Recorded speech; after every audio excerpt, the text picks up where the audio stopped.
All right, there we go. Hey guys, as always, a big shazam and a golly to each of y'all. Thanks for stopping by, and I do mean that. Thanks.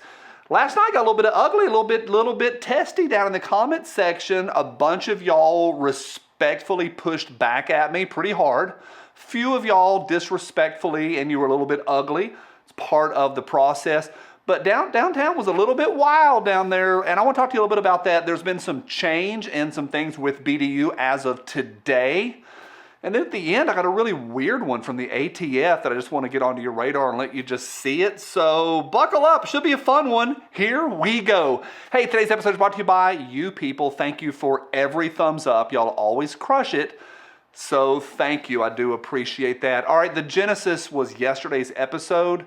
And I talked about the BDU event that's coming up next week, week after next, in about 10 days down in Georgia. And then also about the fact that BDU participated in their own way at a buyback event. I really like that conversation. Should a organization that's part of our community participate in a buyback program? Well, they weren't participating. They were actually there giving out locks. Well, are they sanctioning it just by showing up? I said I had a problem with that, and I think that's part of the process of having a conversation. Now, one of the things about this channel is I don't see things as black and white. Well, everything Ruger is great and everything SIG is trash. I'm not an all or the other guy. Y'all know that. The other part of the conversation that I have a problem with was the upcoming Epic shoot that I've gone to twice. Really had a good time there the last 2 years. And I'm going to see a lot of friends and hang out with people that I only get to see about once a year. And my problem was that they're bringing in Tim Kennedy as an influencer. And they emailed when Big Daddy sent the initial email, hey, this is going to go on. They had in there really big, Tim Kennedy's coming. I have a problem with that. I really do. And to quote Tim Kennedy, I believe gun control is a massive solution. He not only said it, but he has repeatedly stood by that. That is his belief. That really is. Say whatever you want about Tim Kennedy. He is not pro-freedom in any way, shape, or form. But he would punch you in the face. No, he wouldn't. You can stop that. Like people are always, they go straight to his MMA career. That would be felonious assault, and no, that's not who he is at all. That's a whole separate issue.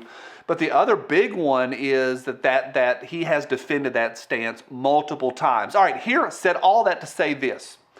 When they invited me down, I emailed them back, that would be BDU, to say I'm embarrassed and find it laughable that they would bring him in. And I said, I'm going to say it again. I'm embarrassed for you that you are that removed from reality of where the situation that we're in. Well, as of today, I got a call earlier today that he is no longer invited. He is also no longer a BDU rep.